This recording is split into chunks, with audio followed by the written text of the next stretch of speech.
All right, guys, you know what it is. Follow us on social media, Facebook, Instagram, and Twitter at LaunchpadPod, and the website launchpadpod.com. Watch us on YouTube. Today, we got a special guest. Kyle, our Star Wars expert, is back in the house. We cannot wait to be talking to him. You know what we're talking about. If you can't tell, because Matt has a awesome costume on today. He came in cosplay mode. We're talking about Boba Fett. Let that ring out to the theme song. Ignition sequence start. 6, 5, 4, 3, 2, 1, 0. All engine running. Liftoff. We have a liftoff.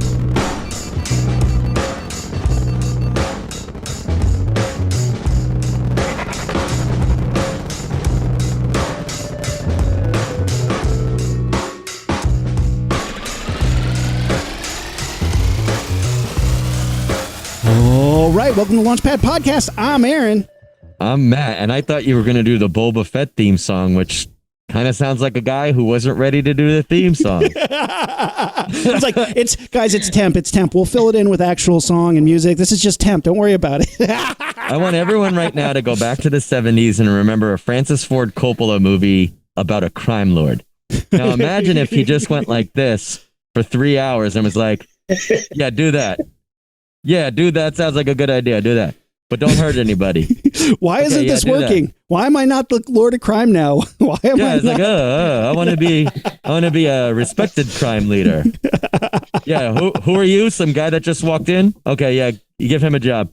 Oh, what did you try to do? Kill me in a completely unsuccessful ass backwards attempt?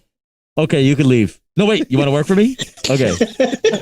And then back to the theme song. That was like, they were like, you ready to record this? They were like, that was today? Like, yeah, you wrote the theme song, right? Yeah. Roll it. Okay. Boba. Keep them bobas rolling. Boba Fett. You're going to put words in there, right? No, that's it. It's like...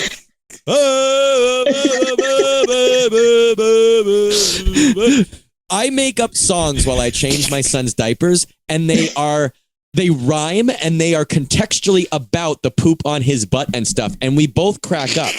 Once in a while, I go too fast and can't think of a line, and I'll Boba Fett it. And,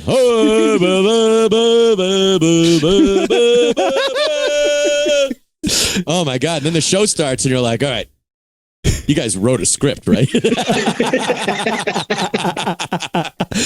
guys, we're talking about the book of kind of Boba Fett. So Boba Fett 2.5. We're all caught up, right? We all watched this. We all made it through the 7 or so episodes that were there, right? Like we said, we have Kyle, our Star Wars expert in the house. Kyle, how's it going, buddy? Good. How are you guys? Thanks for having me back again. Dude, we had to. Star Wars, but specifically Mandalore. I feel like we couldn't talk about anything related to Mandalorians or Mandalore without you. I think you know more than both of us about the lore, but you're also just like so fucking into it. I'd feel like we were cheating on you if we talked about anybody related to the Mandalorian culture or religion without you. Well, I appreciate it. Yeah, I would feel a little heartbroken if that was the case, but no, I would get over it. No, we need you here. It's it's tradition at this. This is the way, right? I hate that fucking expression, but like, okay. So this is the way. Matt, did you remove your helmet? Wait.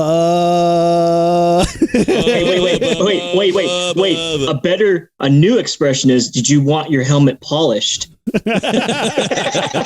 Yeah, right.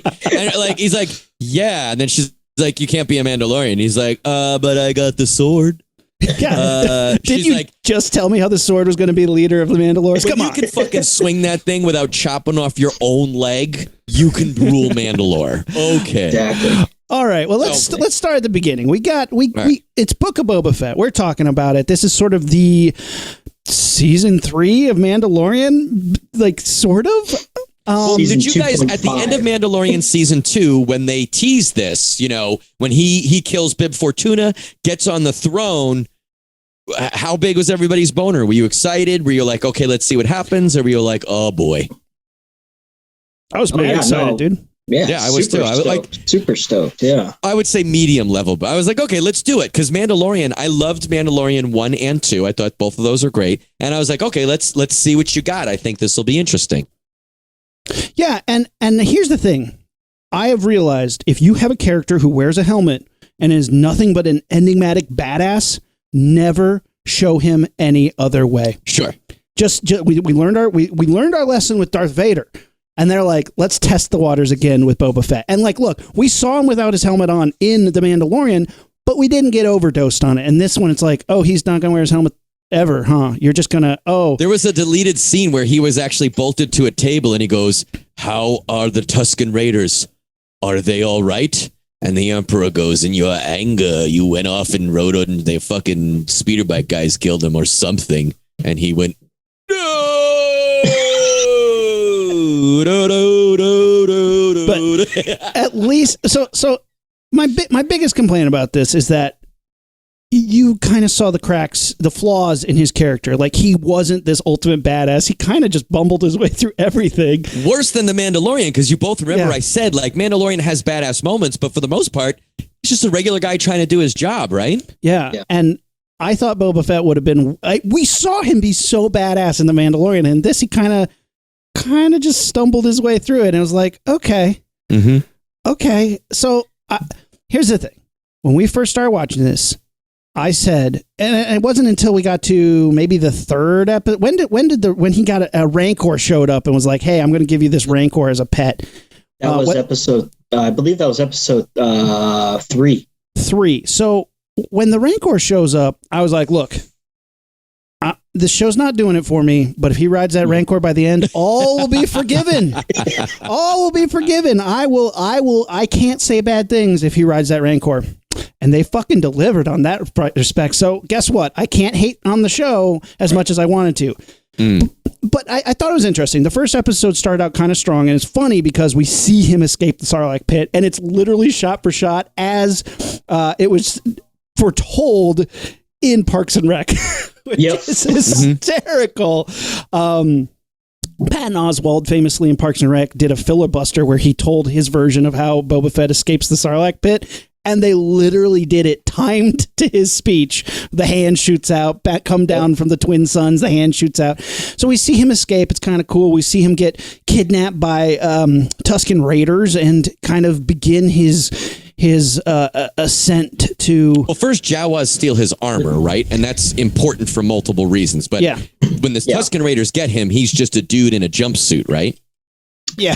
Yes. And do you? And this is a serious question. And I didn't look this up. Actually, I did when I was watching it, but I couldn't see it. Do you guys know how long he was in the pit? Like from the Jabba's barge exploding to him busting through. The show doesn't seem to specifically state that. I'm sure it's somewhere, but that would make an interesting timeline for it. It doesn't change anything really, but it lets us know kind of how long he was with the Tusken Raiders versus how long he was in the pit, right? I think they were trying to say that when he was with the Tusken Raiders, when he got all those flashbacks, it was like in a 5-year period. Okay, so he was with them for some time. For some time, yeah. But the fact that there was a stormtrooper inside the Sarlacc pit, which was kind of weird because on the barge there was no stormtroopers. Correct. So that means that it might have been maybe one of the ones that were combing the sands of Tatooine when they were trying to find, when the droids and stuff like that, C-3PO and R2-D2 were on Tatooine and trying to find that. And maybe one of the stormtroopers fell into the Sarlacc pit. But it was kind of weird to see that in there because we knew that on the barge, there was no stormtroopers. Yeah, at least give me a Queequeg or something. There could have been anything in that pit. Yeah. Come on. But I mean, how Boba Fett escaped by using the oxygen that was left in that stormtrooper. Yeah, it was crazy because you were like, oh, I guess that can legitimately work if you were in the belly of the beast and you had no way of getting oxygen to you. Go and use somebody else's. Yeah, I'm cool with that. And I know I've read some comics and some books that have discussed other stuff, including like telepathy that he talked with someone telepathically with another prisoner in the pit. And they also like convinced the beast, the great pit of Carkoon, to let them go or some shit.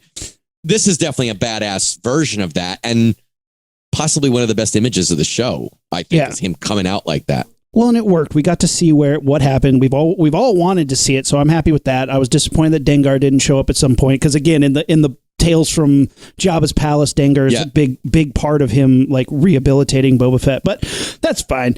I kind of like that they did this weird flashback stuff. Whenever he's in his bacta tank, he's like flashback, and doing these parallel story arcs. So that's kind of cool. I like that. We're back with Fennec Shan hanging out at Jabba's palace, doing some stuff, getting the flashbacks to the Tusken Raiders as they kind of kick his ass, but he has to like show him that he's a cool dude anyway. But it's, that stuff was cool. I thought that all worked out. I really liked that he sort of learned this new way to escape and like this way to fight and this way to survive in the desert. So it kind of tempered him in a way. But like the modern stuff was like, you don't act like the guy who survived slavery and escaped the desert. You kind of act like you're like, so how do we do this bad guy stuff? It's like, look, I've been on enough film sets long enough that I think there's a couple jobs I could do, even though I've never done them. Sure. Boba Fett has been around enough bad guy gangster shit. Like, he should be able to do this better. Yeah, like he should be able to at least copy some of the other guys that he saw do shit, right? Sure. And It's now, like he fell into the Sarlacc pit and he forgot how to be a bounty hunter. Exactly. should have said Bounty that. hunter. They should have been like, oh, that part of my brain got burned away, or I hit my head, or some sort of bullshit. And you're like, I don't like it, but okay. Yeah. But yeah, and the biggest, in my opinion, problem with the series starts right here, because he gets back there and is like, I'm taking over Jabba's shit, but I want to be a respected crime lord. I want to rule through respect, not through fear. Now, that's not the Boba Fett that we all grew up with and know, but like, okay. Yeah, this is the guy who's I'm like, going to suspend disbelief Yeah. and make an allowance that you are going to evolve the character, possibly in a direction that I don't like, but okay. Why? Through the series, we could say that his time with the Tusken Raiders has tempered him. But like, it's not like the rest of the fucking black market underground crime syndicates are going to be like, oh, okay, you can be cool and we'll all be mean and we'll work together. He just expects that like 4 crime lords at a dining room table are going to agree to his shit for literally no reason. Like, he's like, hey, don't make a better deal with other people. Just shake my hand right now. Crime lords, known crime lords. And that's how this whole thing is. And it's like, Aaron, your joke of like, he's been around some shady shit and he should know how to do this. I agree. But it comes in as just like, it's not even innocent. It's like fucking ignorant, where he's just like, I want to be a nice guy and be in charge of the fucking crime lord of, Tatooine. especially like, when it's like, what? obviously these guys have already shooken hands with the Pike Syndicate well before flippers, whatever they got. They obviously the Pike Syndicate is running shit around here. They got money Sure. flowing. They got spice flowing. You're telling me they haven't talked to these guys already? They don't have a deal that's like, hey, we keep the money going if you keep the spice flowing, right? They had that whole saying. When he's like, you guys aren't going to make a better deal, they're like, idiot, we already did a long time ago. And it's one of those things like you watch, I jokingly compared it to The Godfather before, which is not really a fair comparison, but like every move in The Godfather makes sense. Why would any of these other syndicates side with him in anything? Number one, he's new to the game, so his power isn't as consolidated as anybody. So what is in it for them? Number two, the spice traders, the spice gang is offering them a lot of money and long-term stability. What is Boba Fett offering them?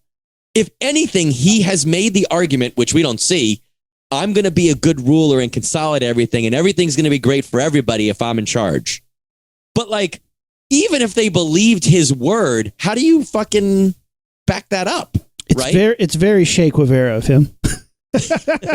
Well, it's just, and he says he wants to rule through respect. And I immediately was like, oh no, they're going to Disney him. And I'm jumping ahead, but I thought we would see a lot of instances of him struggling with this. I think it's episode 1 or episode 2 when that gang with those shields pushes him a little bit in a circle, and he and Fennec Shan have to fight until the pigs come out and help him. Somehow they make a difference in the fight. And the bad guys with the shield start to escape, and Boba Fett just blasts one with a rocket. Compelling, because now you're showing me he wants to rule with respect, but he's also going to give into some anger. And that's the Boba Fett we know, right? But how many other instances of that was there in the whole series? Right. And it's interesting because when we get into the second episode, we really see the political nature of this. I love that we saw some Hutts, and the Hutts were good. Sure, they the look twins. good. Cool characters. Yeah, we got to see the twins. We got to see Max Rebo, my favorite Star Wars character. Not only one survived the Hutt sail barge again. Yeah, survived the sail barge explosion. He survives multiple explosions this show. I fucking love me some Max Rebo, so it was great to see him again. Frigger and Did anyone Dan. think he looked skinnier? I thought he looked skinnier this time. He'd been on a diet, man. That dude's been working out. He'd been lifting a little bit. He's like, after He I had like a survived that, near-death experience on the He's like, barge, and he's I'm like, gonna work get on my me. life together. I'm gonna do me. You know what I think it was? This is literally what it is. I think they turned it into a 2 or 3 piece costume instead of this giant 1-piece foam thing. Yeah. So Yeah. so at least somebody could take off the hat and be like, oh God, I can breathe. I'm going to say that he went to a Max Reboot camp and then just worked himself out. He was fucking kettlebelling all the time. So we got to see Max Rebo, and I was like, okay, you won me back from my skepticism of the first episode has now been won back with little Max Rebo. We got to meet the Hutts, which was awesome. We saw Chrysanthemum. Black Chrysanthemum. One of my favorite Chrysanthemum. parts of the show. Yeah, that's what I kept calling him, was Chrysanthemum. Black Chrysanthemum, played by Carrie Jones. And I know Carrie Jones because he works for K&B Makeup Effects Company. He's like the general man. Like he runs the shops day to day. And I've met him multiple times, and he's just a really tall dude. And they're like, hey, we need a really tall dude who can do Wookiee stuff. And he was like, he's like, dude, and he's in it, and it's so weird because it's his eyes, and I'm like, I know that guy, and it's like just to see somebody, and he killed it. I thought he was a great actor. It was guys, how cool was it to see a fucking Wookiee ripping?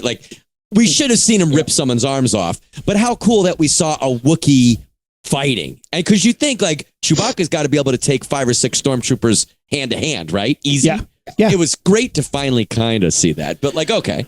But I finally, Kyle, you wrote me about it. That he premiered in the comic books, right?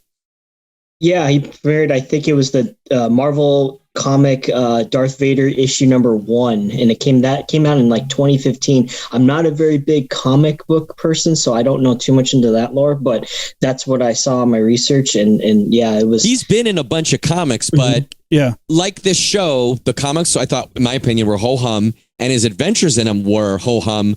But we've seen many Wookiee characters throughout the book series and the comic series and the cartoons. But I feel like he was a cool character. Again, a little bit of mystery. We don't know too much about him. He's a gladiator that became a bounty hunter. He looks badass. And I know in the comics they have this air of Boba Fett where when you hear his name, you're like, oh shit, is he after me? You're worried because he will fuck you up. And I feel like the show did deliver on that premise, right? He delivered. That was a character that didn't disappoint. And again, this whole series, this limited series, had so many high points and low points for me where I'd be like, and then it'd be like, here comes killer ass bounty hunter Wookiee Chrysanthemum kicking ass, and I'm like, yes. When he breaks in and kicks all these little synthoids asses and's whooping naked Boba Fett's ass, I was like, this is some Wookiee shit I came for. Thank you for delivering on some Wookiee shit. They should have rounded that gang out with some fodder though, and had him just fucking destroy half the gang. Yeah. Because it's 5 or 6 teenagers jumping on his back while naked wet Boba Fett is slipping around all over the place. If you put Benny Hill music over that scene, it would have worked, Think about it. But I will say this, the dream that Boba Fett is having before he gets his ass whooped by Black Chrysanthemum is one of the coolest scenes in Star Wars in a long time. The train. I'm talking about the train here. So he has this dream. It's a past, a reliving his memories in the past where he is teaching the Tusken Raiders how to use speeder bikes and how to fight the Pike Syndicate by doing an old school Western train raid. Yeah. It is the great train robbery of Star Wars, and it was so fucking cool. It was cool. That was cool. It was well done. So what do you think, Kyle? Are you on? Yeah, what do we know about the board Pike with the- Syndicate? Yeah, tell me about the Pike Syndicate a little bit. Do we know more about them?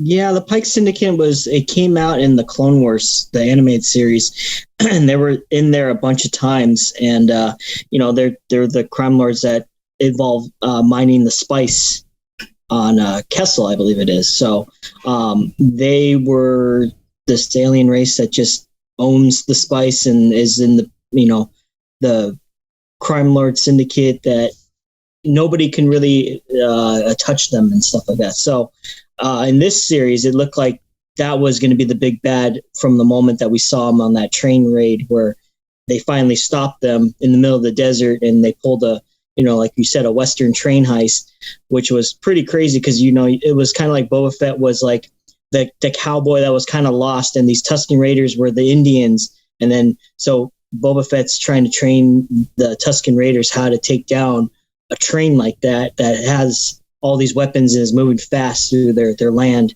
Because at the very end of it, he tells the Pikes that this belongs to the Tusken Raiders. It's always been belonging to the Tusken Raiders. This is their land. So anytime you want to pass, you're not going to pass freely. You got to, pay your share to be able to pass through these dunes.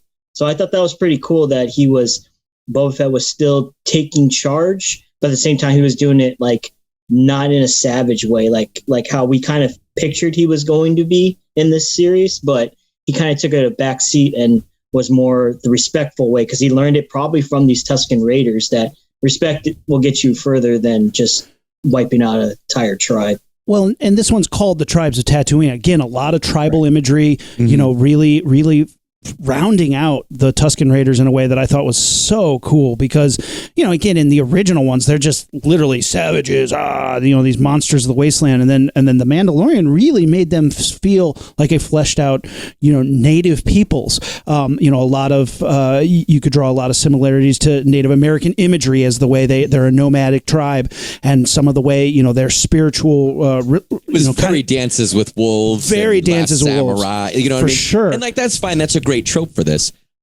He goes on this trippy like spirit quest. Oh yeah, gets that like put this lizard in your nose, bro. He's like, oh man, I didn't know we were doing lizards tonight. Dang, oh man, I haven't done lizards since college, man.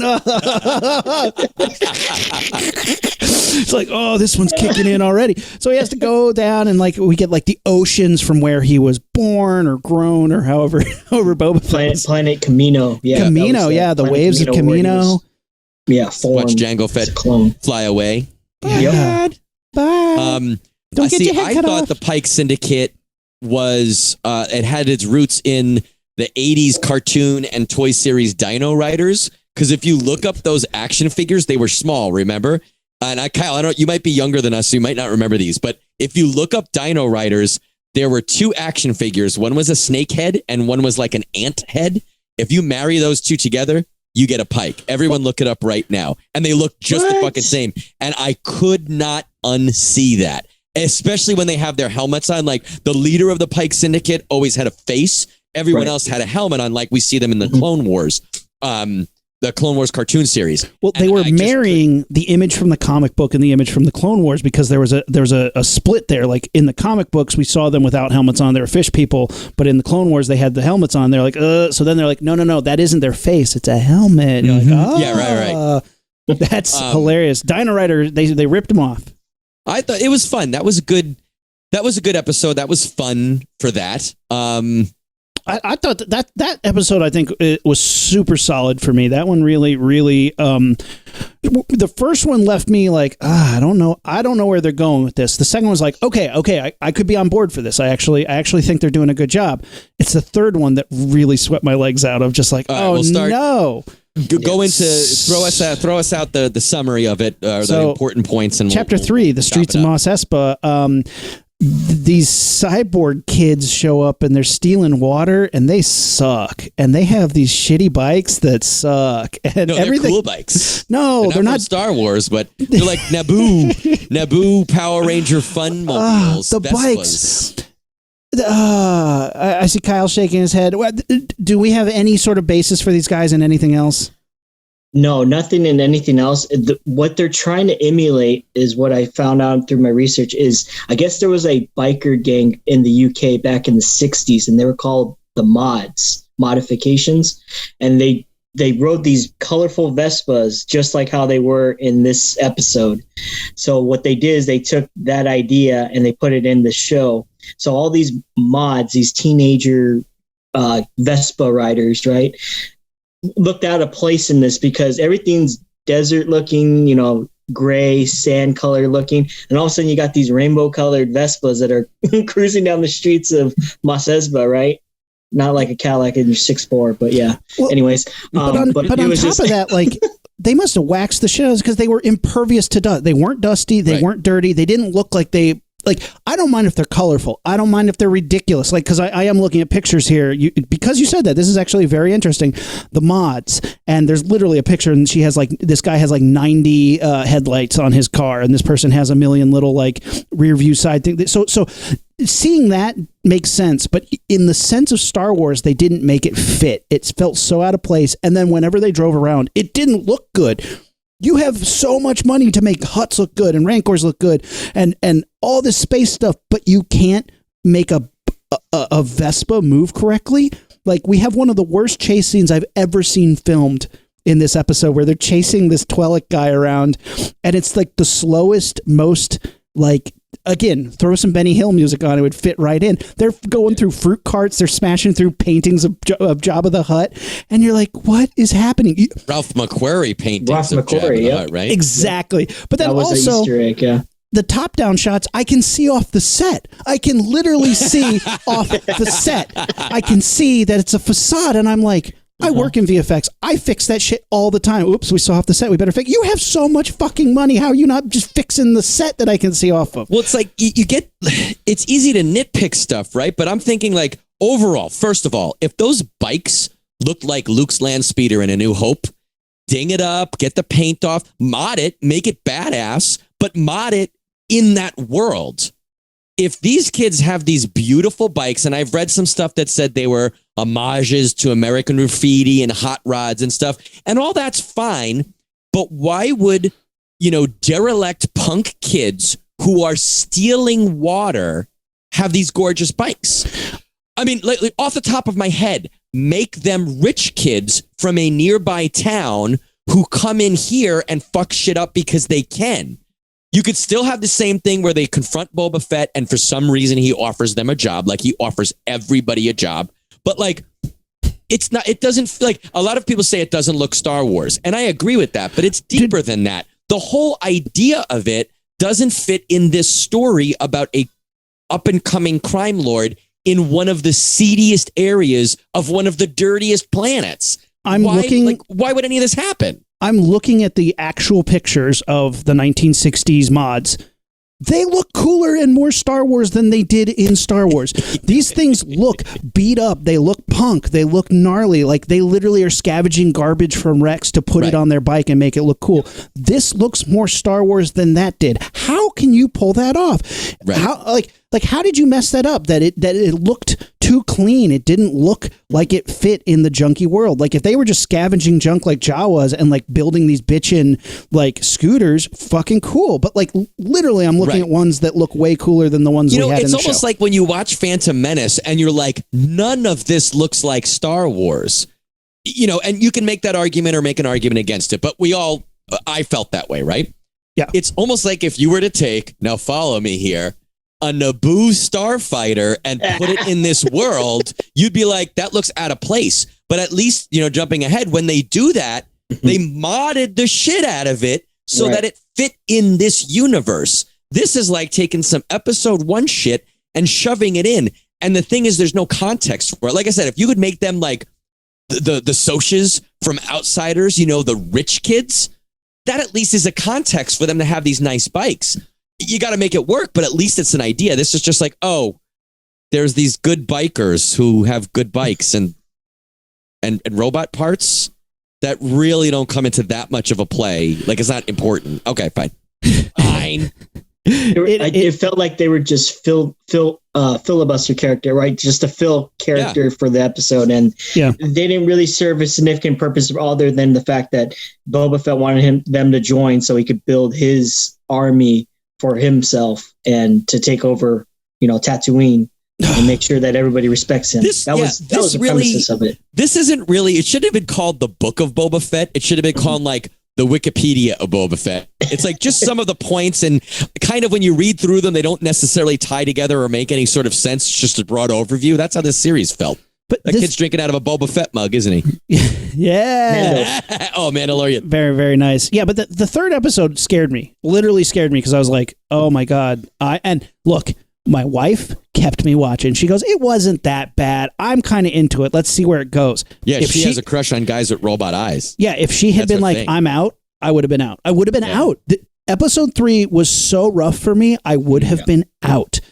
If it wasn't for like...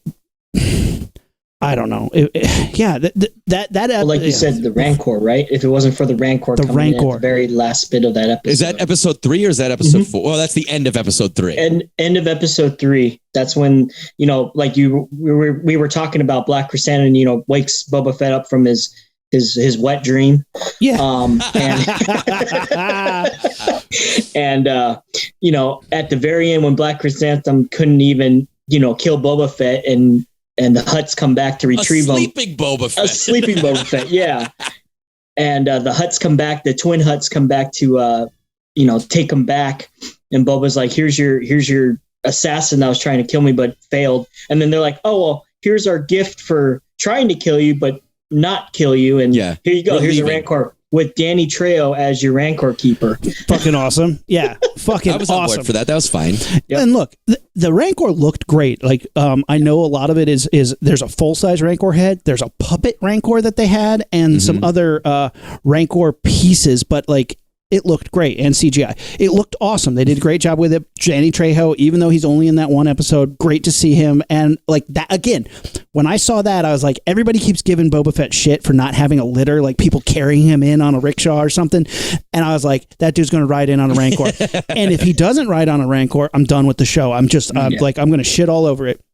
Yeah. Again, they delivered on the Ride the Rancor promise, so I guess I love it. So, which episode, 3 or 4, is it where Danny Trejo explains that Rancors are an emotional creature and you can bond with them?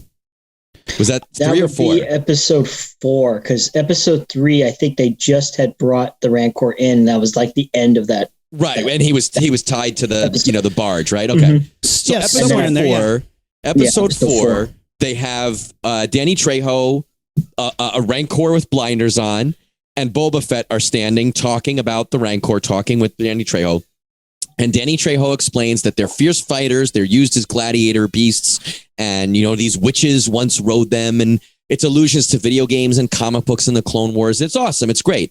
And part of me is like, I just like it when it's a monster in a pit. I don't necessarily need an emotional bond. But then you think about the Rancor Keeper in Return of the Jedi comes running in, crying. And you're like, you know what? Okay, I'm okay with bonding. And then like it bonds with the first human it sees. Right. Okay. But like, okay, where are we going with this? Now, this is, for me, the fulcrum of the entire series. Because they could have done something at this exact moment that would have sold me so hard. It would have erased every bullshit that had happened so far that I was counting against them. There had been a conversation before this where Fennec Shand and Boba Fett were talking about the twins. And she said, do you really think they're just going to leave off planet? Do you trust them? And he said, I don't trust them. They're going to do what's best for them. They're going to let everyone else fight it out and come in at the end. Totally makes sense. It's the first fucking Godfather-like thing he said. Now, these people, these crime lords, these seasoned crime lords who have already tried to kill him are now giving him this pretty bitchin' birthday present that is a man-eating beast. Yes? Yes. Danny Trejo, who Boba Fett doesn't know. It's not like they used to fight together or anything. Yeah. He comes in and gives him this whole line about Rancors are emotional and they're going to bond with the first person they want to see. Boba Fett's like, hook, line, and sinker. I want to do that. I want to pet him. I'm going to pet him while we're talking, and I'm going to ride him. And I was like, they are going to make this a assassination plot.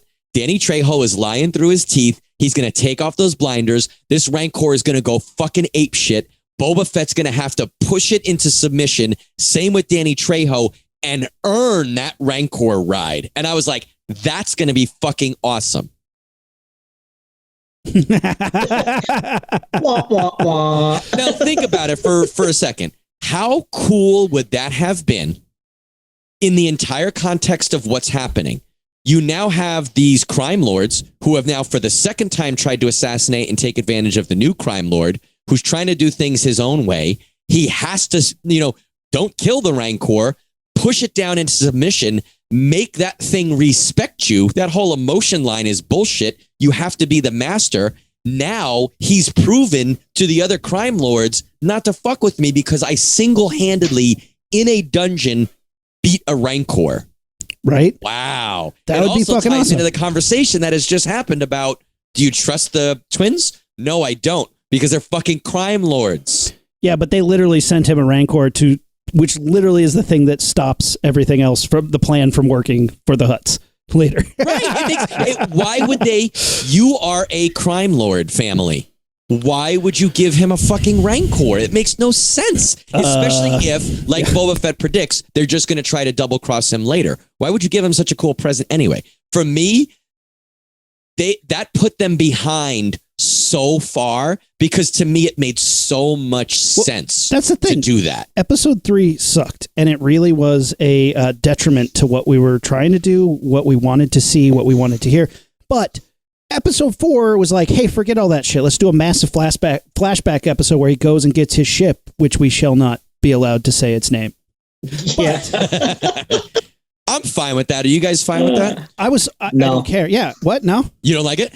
You want them to say? I mean, I always liked them to say Slave One. That's what it was called. Yeah. I mean, that was what it was called in the original series. And, and even I think, well, I don't know, in The Mandalorian, I don't think, did he call it Slave One, or we just assumed that we're like, oh, it's Slave One, but I don't think unnamed. And in this, he calls it his fire spray gunship a couple times, Correct. But I thought it was organic. I don't think he was like, I have to go get my fire ship gun spray. Like, I think he was saying fire spray, but I think he was saying it organically enough. I'm okay with it. I get why they don't want to do it. I'm kind of like, guys, come on. It's a fucking movie, and they made it so many years ago. And like, well, also, I didn't know that was the bad word. I thought doing that thing was the bad word. Like, we can't say slave. Yeah. He wasn't using it to enslave people. He wasn't a slaver. Yeah, I suppose. I don't know. It's a weird thing, but okay, fine. I understand if you don't want your package to have that word on there. That's kind of like, I don't know. Would you put it on your package? I mean, so we get to see him break in and steal his ship back, and it's a bitchin' scene.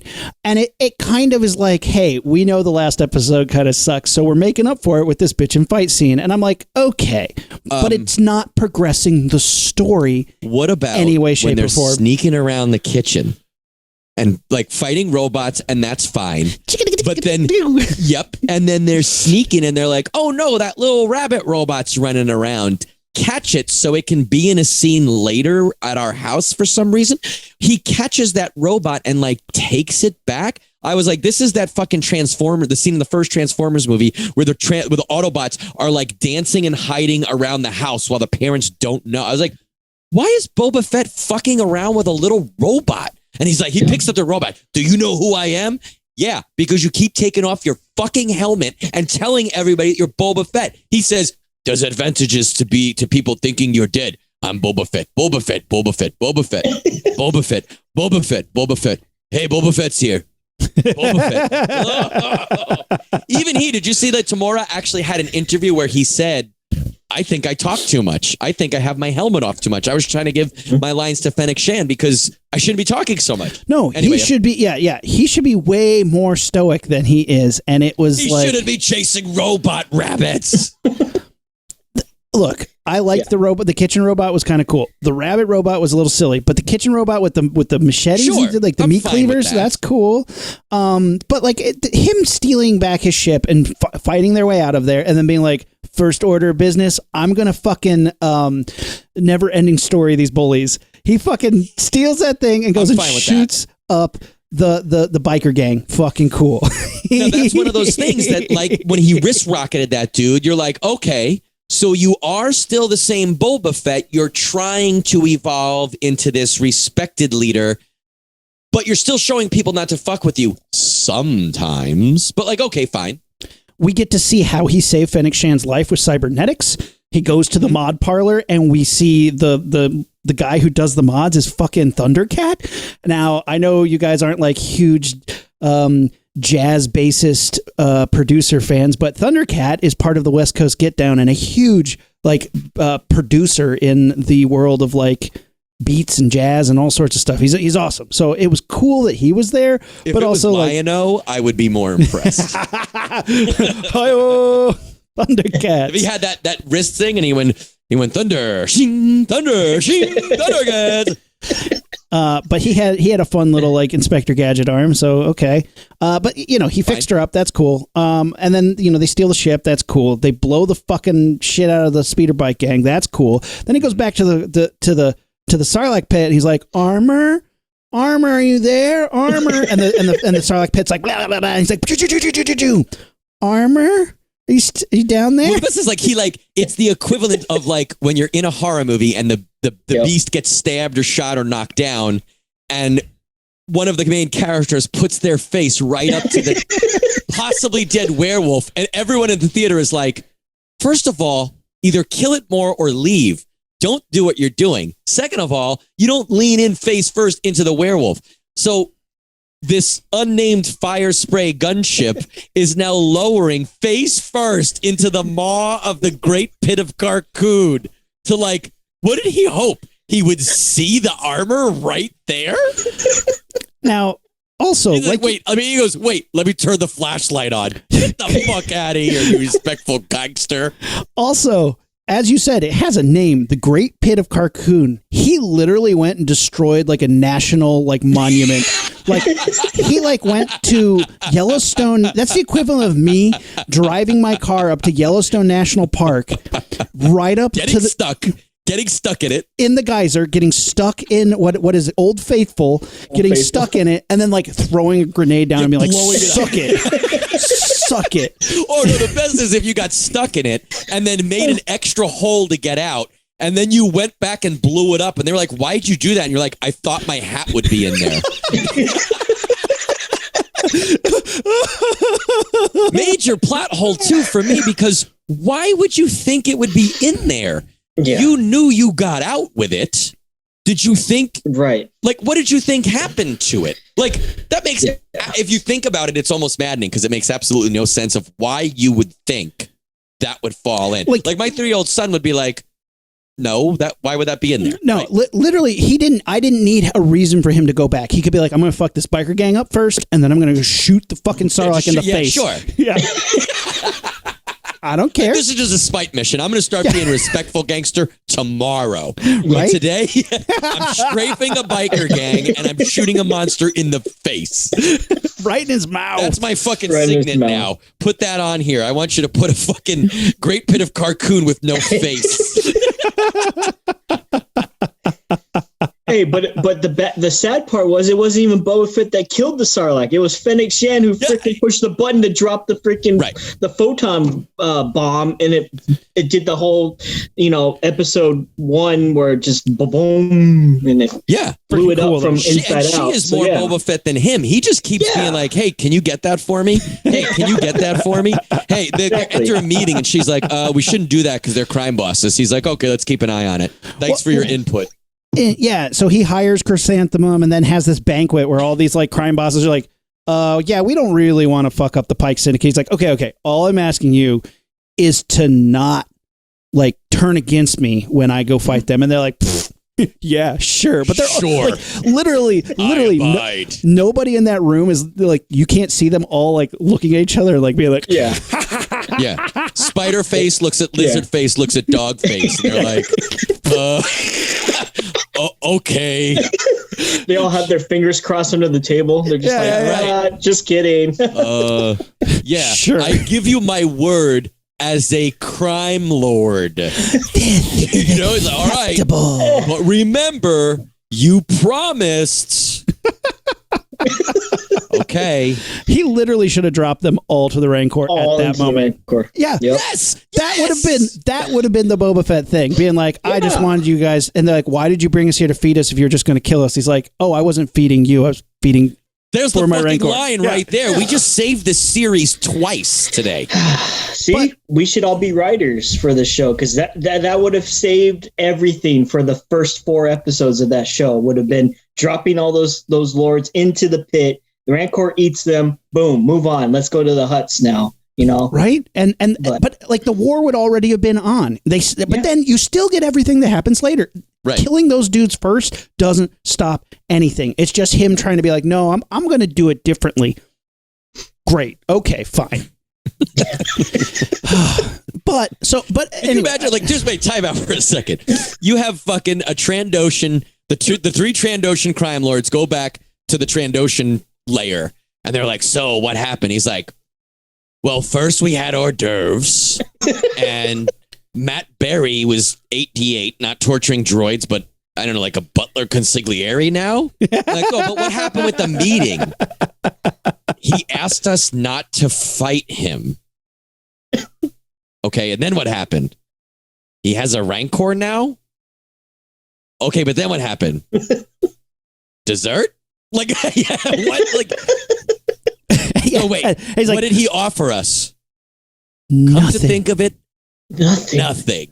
He didn't say shit about why we should do that. And we were like, no, we're not going to help you. And then he was like, okay, but just don't hurt me. And we were like, okay. He's like, He yeah, but essentially said, I'll be your friend. And they were like, no. And he's like, all right, well, don't tell on me. And they were like, okay. but we literally already told on him. Yeah, I know. That's the funniest part about it. Do you think those 3 crime lords were texting each other later that night? Be like, oh my God, Dogface, the look on your face when he said that? Like a week before this, they were having the same dinner with the Pike Syndicate and having a grand old time. And then they're like, Yeah. like they get the invitation, come to Jabba's palace for hors d'oeuvres, and they're like at the Pike Syndicate being like, oh, like yeah, Pike but dude, Syndicate was like, if you do not side with Boba Fett, we will let you cut in on 10% on the spice trade. We will reimburse you for this and this, and we will promise you a long and prosperous trade where we will further. They're like, okay. this is acceptable. I abide. Like, but are you going to go, dude? Yeah. Are you going to go, dude? Are you going to go? Yeah. I mean, I guess I have to. I mean, I at least want to see the inside of the palace. I want to see what he's done with the place. Spiderface texted them after. He was like, I totally fucked up his upstairs bathroom, too. I left an upper decker. Yes. Spider Dukes are the worst. Ask the Bamar monks. I love that we got some Bamar monks in. That's cool. I mean, it's fine. Yeah. It's a good. Whatever. It's a good All one. right. So- oh, God. So after episode 4, I'm like, man, episode 4 definitely made up for some of episode 3 in some respects, but I'm still on the fence. And they're like, okay, guys, okay, we promise we'll make it up to you in the next episode. And you're like, oh yeah, how you going to do that? And they're like, because it's a Mandalorian episode. And I was like, okay, well played, Boba Fett book. Yeah. So episode 5, literally called Return of the Mandalorian. They're like, you guys miss me yet? He shows up and immediately fucks up some dog faces, and it's awesome. Awesome. Fucking up those dog faces with the Darksaber. Until He cuts himself on accident.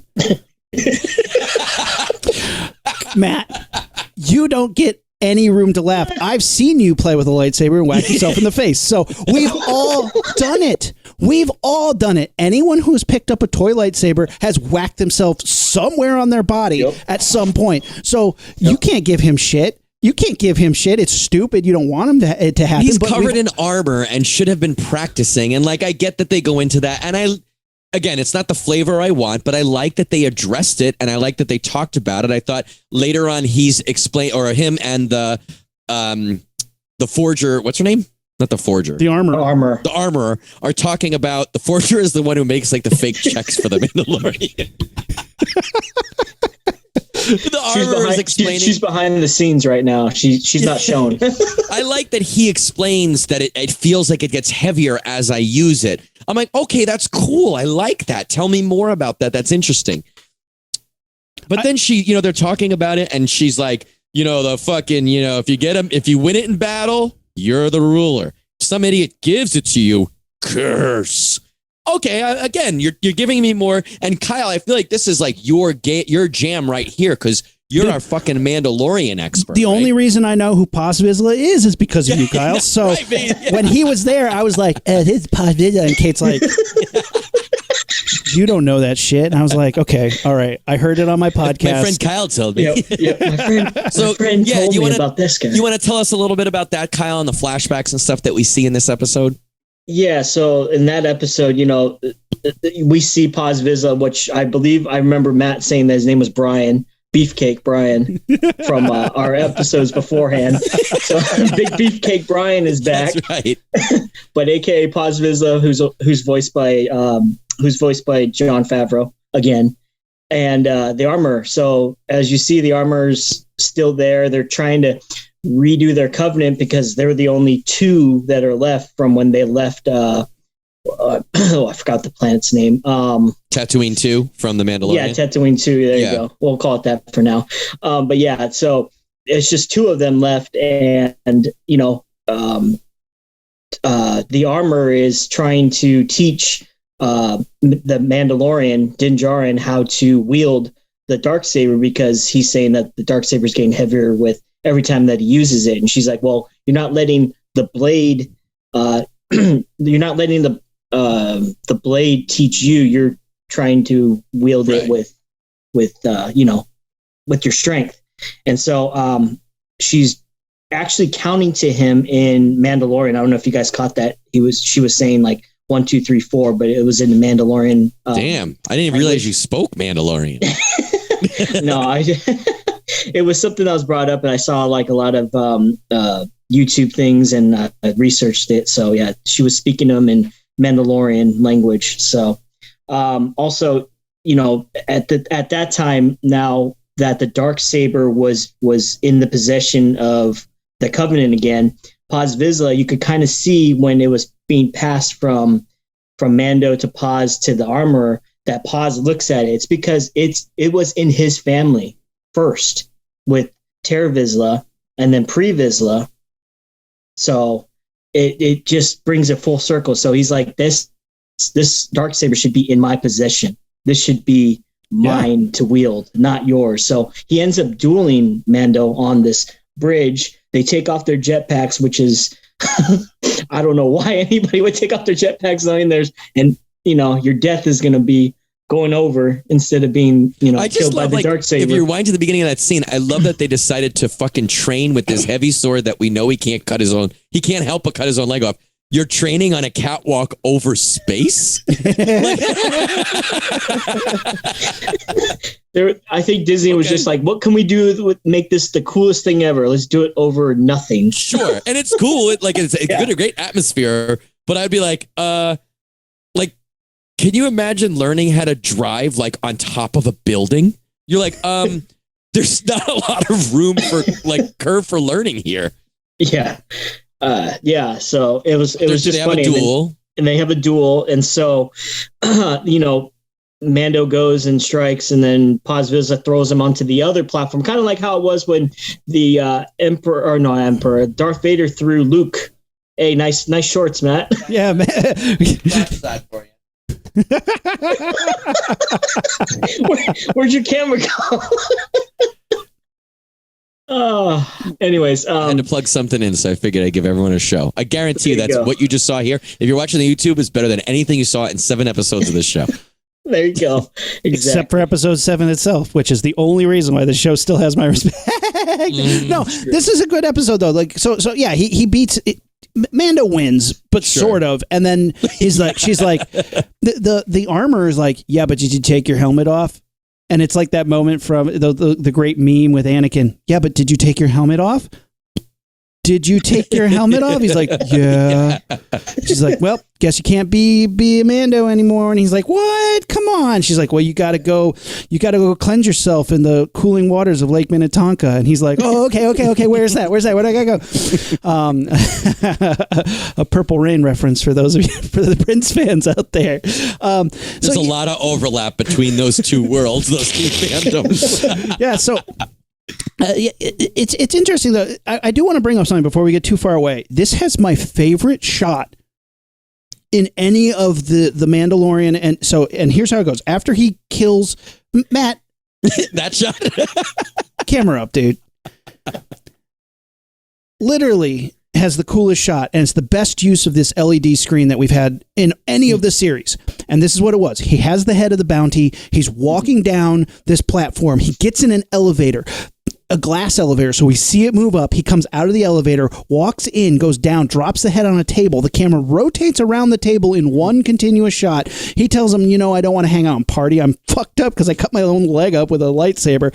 Walks back to the elevator. It goes down and he walks out and goes on, all in one continuous shot. And they did that with the LED screen. And it's even more brilliant because when he's in the glass elevator, because it's a glass elevator, there's ripples in distortion in the glass that had to be baked into the LCD screen because the elevator isn't moving. The screen is projecting movement. And they must be changing the set literally just off frame, changing the set to what he has to walk past again. Brilliant use of this technology, and it blew my mind. And I was like, oh my God, it's one continuous shot. I'm gonna have to go back and watch it. The use of the LCD screen is so cool. And Kate's like, what are you talking about? I'm like, because I get so pumped about continuous shots and nobody else notices it. I'm like, they haven't cut. It's still going. It's one continuous shot. So fucking cool. And this is a Bryce Dallas Howard episode, and her episodes in The Mandalorian were also stellar. She is really turning out to be a great director. Pretty good. I thought in both shows she's done a really good job. I thought killing it. So basically, he get to get back to it. Mandalorian gets kicked out of the little group. They're like, we're trying to gather our group back together, and I'm going to kick one of you out. So he's like, well, I guess I got to go find a ship. She makes him something for Grogu out of the Beskar spear. She makes him a cute little package, a little handkerchief package that looks. She was like, "Let me wrap it up like his head. What does his head look like?" And because his ship's blown up, he has to take commercial jet, which is cool. I like the idea of like looking at how a commercial airliner in Star Wars works. Yeah, that was kind of cool.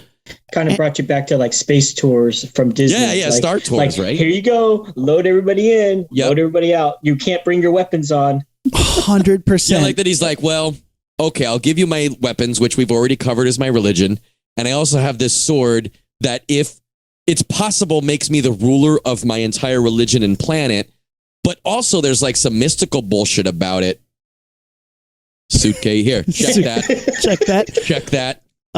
A funny aside, I work with this guy who makes it very clear how he feels about the pandemic and mask mandates and whatnot. He makes it very clear that he does not like wearing a mask or being told what to do, and yet he loves Star Wars, and he has a shirt, and it's the Mandalorian helmet, and it has the guns on it. It says, "Guns are part of my religion," which is very on brand for this guy. And I was like, that shirt's also funny because wearing a mask is also part of his religion. He's like, shut up, dude. Shut up. It's a cool shirt. Shut up. Love it. It is a cool shirt, dude, but kind of ironic that you're wearing awesome. it. Hilarious. And I got to say it in front of all his cool friends. Nice. So yeah, the Mandalorian goes back to Tatooine to hook up with somebody who can get him a ship, and it's Pelimoto, who Amy Sedaris, who is she was one of my favorite parts of the Mandalorian, and they were like, she's funny. She was funny. She is not funny for entire episodes. She is not funny again and again and again. And they're like, she's funny. Let's utilize her way too much. They utilized her way too much. I'm so happy that you said that, and especially that you prefaced it with that you liked her in the first. I didn't mind her in Mandalorian, but in this, just like the Major Domo, she is grating. Every time she's talking, I'm just like, please end this dialogue. Please. You're adding nothing to it. You're to the show, to the scene. Matt. You're taking so long. What do you mean? And you're winking at somebody, but I don't know who it is. Like, who loves that Jawa joke that gets brought up 2 or 3 times? You really? She banged a Jawa. That's hilarious. Come on. You're not laughing at the bang a Jawa joke? The first time, and I mean the first time. Yeah, they are hairy. The first time she said it, I rolled my eyes. The next 3 or 4 times, I was like, come on. Like, first of all, I heard you, and it wasn't funny the first time. Second of all, this is supposed to be a show about Boba Fett. Right. Right now, it's not even a show about little baby, nice, stupid Boba Fett. We're on a whole nother thing. Now, granted, it's the best episode of the series so far. Yes. But like, we're doing this shit with her now. And pit droids again. Ooh. Although I gotta say, and this happened in Mandalorian first, my favorite character of the entire Star Wars universe, R5D4, is her little buddy flipping around doing things. So like, hey, I guess we'll call this sequence a wash because R5D4. Yeah. Well, I also, did you guys also notice there was another robot that made a first appearance that was never in the Star Wars, show live action universe, but he was in video games. Yep. It was that BD1 robot, a little chicken walking guy from the Fallen Order. Is that Fallen Order? Yeah. Which awesome game. Great. Yeah. Here's the thing I loved about Fallen Order. It was its own story, but it bridged a gap between the prequels and the original trilogy in a way, like historically, like, oh, this is where a battle happened, and here I am dismantling like old munitions from the prequels, from the Clone Wars, and you're like, that's interesting. So it bridged that stuff together. BD1 was a fun part of that game and a really cool thing. You have this guy who kind of leads you along the way. He's a great tool. It kind of helps you figure out where you're going. So it's cool to see him, but it's also like, wait, does that mean that guy's dead and he's not with him anymore? Like, what? I haven't played the game yet. Is that robot that we see in Boba Fett, is that the one from the game, or is it a similar model? I think she says BD. I think she calls him BD. I think she calls him by name. Yeah. Oh, okay. Yeah. Yeah. I think even reading the trivia and stuff like that, it says it's BD1 makes his first appearance on this show. But the other funny thing is too, with Amy Sedaris, there was a part where Boba Fett was riding the Bantha, remember, back into Mos Espa, and you see Amy Sedaris passing the spiked stormtrooper helmets. So that is the mirror image of when Peli Motto was walking in Mandalorian past that way, and we didn't see Boba going back the other direction on the other side of that building. But that was the exact moment. I saw her, but so you're saying that they were there at the same time that same day, walking by each other. Correct. That's pretty cool. I didn't realize that. That's neat. So, Again, that's cool, how they kind of threw it in like that. Especially like the same thing when we heard Boba Fett's footsteps for the first time when he was walking up to Fennec Shan to save her, kind of, and we were like, oh, they showed it now how the perspective of in the Book of Boba Fett was compared to the Mandalorian. You're like, oh, okay, it was during this part is when you heard the flash bombs going off from when it was blinding Fennec Shan from shooting. Right. Yeah, that was cool. The young bounty hunter and Din Djarin in the dunes. So it was like that moment. You're like, oh shit, that was that time. So it kind of was cool that they were still kind of flashing hints back in this episode called The Return of the Mandalorian, right? But Bryce Dallas Howard did a very excellent job of bridging those two shows together, throwing in some of her like you said, the camera shooting in the beginning. I thought that scene was amazing too. And some references of like, kind of a little bit of like, I want to say like Jurassic Park-ish kind of type thing, kind of because, her dad was, or she was in Jurassic Park and stuff like that. So she has those elements of surprise. So that was pretty cool. And I thought it stalled out though for me because this is the one where they built his ship, right? Yeah, the N1 starfighter. He's like, I want something. Is it that's Anakin's? this. I don't know. That it's ship Anakin's. wasn't Anakin's. No, they didn't confirm that it was. It was just another N1 Naboo starfighter ship. Okay. But like Matt was saying in the beginning, like, with the mods, how they were saying you could have took those mods and not made them so flashy painted. You could have done what they did with the Naboo N1 starfighter for this guy, where they took off the yellow, or they left a little bit of yellow, so you still knew it was a Naboo starfighter. But most of it was his gray Mandalorian, Beskar steel look. where you could have done that with the mods, where you could have had like maybe hints of red on some, but the rest of it was like grayed out, or a hint of green or a hint of blue. But the whole fact that the whole thing on the mods Vespa ships were like completely shiny, like you were saying, Aaron, it just didn't feel Star Warsy. But this N1 Starfighter was actually a cool way for them to bring it back from the first movie, episode 1, but then modify it to fit Mando. Yeah. So. See, now, I didn't necessarily, I hate the Phantom Menace. It's my least favorite of all of them. Yeah. But like, take that or leave it. I thought it was interesting. And this series, as well as Mando, did a great job of taking these things that were so stupid in other things and making them cool. Like to show the Mandalorian Din Djarin's memories of the battle droids destroying his town. The battle droids seemed formidable. It seems like it was a massacre. It wasn't Roger bullshit. Okay, fine. So now we got this stupid N1. Now we got an N1 Starfighter, and you're like, okay, fine. There's first of all a giant scene of them working on it together with Amy Sedaris just fucking talking. Stop. But like, okay, so much of this episode is devoted to them fixing this up. How long did that take? It doesn't matter. Fine. I don't particularly personally like episode 1 or pretty much anything from it. But like, okay, you're taking this and you're taking that ship, the design, and repurposing it in here. Fine. The problem that I have starts to be contextually and also with the idea of his ship. The Razor Crest was interesting because we never saw the Razor Crest before. The Razor Crest didn't look like any other ship in Star Wars. It was unique to him. It was new. Cool. We've seen the N1 Starfighter before, so it's nothing new. Is it practical for him to use that? No. It's a one-person starfighter with a pit for an astromech that they converted it into possibly a prisoner containment thing. So you can hold at least one prisoner, whereas the Razor Crest could hold multiple, a closet full of hanging carbonite people, as well as all of his weapons, as well as cargo. It just seems so impractical that would be the ship he'd want to use. Fine. By the time they're done modding it, thank God it doesn't look like the N1 Starfighter that we know from episode 1, but I think it looks a lot like Grievous's ship in both the shape. It's got, 2 front kind of mountain wings that go out to the side. It's gray and looks kind of hot roddy. And it also has some panels and shit missing. I'm not saying you can't do that. And Star Wars has, 100 ships that we all know. It's hard to, reinvent the wheel every time. I just feel like we spent a lot of time establishing all this. And for what?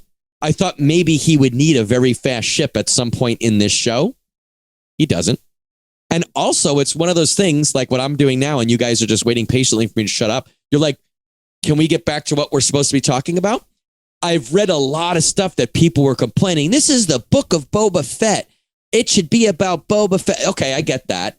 But someone else said, if you made a book about my life, you guys, my friends, would be in it. So, it's not just your story. It's the surrounding stories. Okay, I'm fine with that. But this feels like such a huge digression. And you're like, for what? And then when later on Mandalorian does come back in, it's like, did I need to know that him and Amy Sedaris built this ship? No, because the whole time we're like, just go find the Grogu. Just exactly. I don't care how you get there. Just go get Grogu. We do get a fun little nod though when he's up taking it for the test run, and he runs into some I guess they're not the Rebellion anymore. What do we call them now? The Republic. The New Republic, right? Rangers of the New Republic. The Rangers of the New Republic, who we saw in The Mandalorian. They're like, hey, you seem really familiar. You didn't get fucked up by ice spiders, cute. did you? Yeah. It was a fun moment. And he hits the gas, takes the Nas out, and just... It was fine. It's cool. But again, you're like, that was a cool scene. In the Book of Boba Fett, which is supposed to be about this gangster who's doing stupid shit wrong. It's like, but okay. Yeah. So, yeah, but that's all fine and good. It's the Mandalorian episode from the Book of Boba Fett. And again, I liked it because we got to see some really cool stuff. And then it kind of slowed down, but then he got a ship. So you're like, okay, well, is the next one going to be... Now, I don't know what you're going to do, show. Are you going to be a Boba Fett episode? Or are you going to be a Mandalorian episode? Well, I thought we'd go back to Boba Fett for the next episode. What are we on, 5? The next episode 5 would be... 6 will be chapter 6. And it immediately starts out with Cobb Vanth, and you're like, cool. I'm on board. I like him. Does that? You guys like him? I love Oh, Cobb yeah. Vanth. I liked him as a Great character. character. I love Timothy Oliphant. I didn't realize he wasn't created in Mandalorian. He was actually from the Aftermath book series. Did you guys know Yes. that? I didn't know that. I have the book, but I haven't read it yet. I thought that was another cool gunslinger trope. You know, Yeah. I thought that was interesting that he had the armor. I like the idea of that character using the armor. And I was okay with the character being like, if you go on a side quest with me, I'll give you the armor you seek, Shining Knight. Like, okay, fine, fucking whatever. I also think it's funny that he's not the only Deadwood character in the show. Sure. Yeah, I noticed that as well. Yeah, the bartender, the Queequeg bartender is Smiling Dan from Deadwood. From awesome. Deadwood, yeah. Freaking awesome. And then Mando flies off to find Grogu and meets R2-D2, and R2-D2's like, sit here, dude. And he's like, and do what? And he's like, no, I'm going to shut down. I don't know. I can't answer all these questions. Pew. And we get to watch the ant droids like building Luke's school. Meanwhile, we have Luke Skywalker training Grogu and being a dick. Because like Grogu's like, I'm hungry. And he's like, fuck your one frog. And not letting it drops them all, right? Yeah, it doesn't let him have any. So I will say this. I think it was the most impressive de-aging I have seen. I bought that he was Luke Skywalker. Sometimes when he talked, it's a little computer generated. I'm here for it. They did a good job. Especially when he was meditating and eyes closed at the beginning. Yeah. For fucking sure. They nailed it. It was better than when we saw him in The Mandalorian. They keep getting better and better at this shit. I don't know if you guys watch Righteous Gemstones, but they did an episode where John Goodman was young the whole episode, and not like super young, but younger. Holy shit. It was unbelievable how good they were. And the same, it's ILM and the people who SSLS, the people who are doing this are just killing it in this de-aging game. And I think this was 40 and look at me. Yeah, that was really impressive, and I like seeing him train Grogu. We got to see Grogu has this flashback where he sees some Order 66 shit. Now, Kyle, yes. The second I saw this, immediately there's a shot where a lightsaber rolls on the ground, and it's like somebody has to know whose lightsaber that is. Kyle, help me out. Who were those people? Do we know? See, my research though, I actually don't know. I don't know too much, like I said, about the episode 1 on all the Jedi that are from the Jedi Council. But what was crazy about that scene was, did you notice the signet that was on the wall? That shape of the signet is another character from the Clone Wars. Her name was Barriss Offrey. And she was a Jedi who kind of started seeing the bullshit in the Jedi way, and she kind of went dark, and she framed Ahsoka for doing something, bombing. I think it was bombing the Jedi Temple, but blamed it on Ahsoka. So Ahsoka ended up having to be exiled from the Jedi Council. But it was actually Barriss Offrey was the one that did it, and then her signet was actually on the wall of that scene where Grogu is looking out from what we think might be a droid. So a lot of people on YouTube were saying that it looked like maybe Grogu was smuggled into a droid, because he's kind of looking through like some sort of like a top part. Like it looked like maybe it was like a droid, or people were speculating maybe it was R2-D2 that kind of saved him or something like that. But that might be a far off theory, but it looked like he was in some sort of container, or I thought he was in his little egg. That was my. I thought it was his egg, but right, he might have been. Either way, the fact that they showed that lightsaber so prominently, though, leads me to be like, they're setting that up for something. We're supposed to know what that is, or we're going to find out what that is. Right, we might find out about it in Obi-Wan Kenobi series, in Obi-Wan or the Ahsoka series, exactly. So it's a cool shot, though, and this is an interesting episode, because again, we don't get a lot of Boba Fett in it, but it's mostly watching Grogu. And then,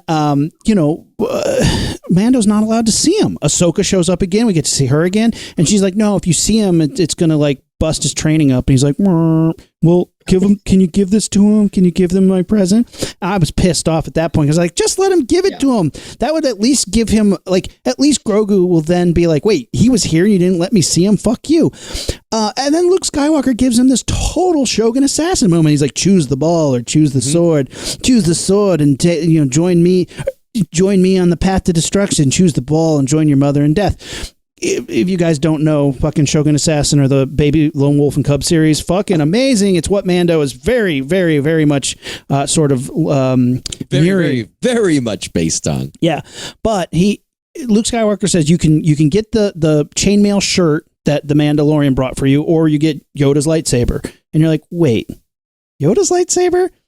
I don't know a lot about it, but I do know that Darth Vader destroyed Yoda's lightsaber in a big show of like, we fucking have crushed the Jedi. That was like his victory speech. Like he walked out and showed it to the remnants of the Empire. It's like, when we've crushed the Jedi, he destroyed Yoda's lightsaber. So it being here is kind of a weird thing, but okay. Right, so, okay. Well, first of all, imagine when Darth Vader and the Empire's PR people are talking about that thing where they're like, we need to have a "we crush the rebellion" speech. Darth Vader's like, I got it. I have the best idea.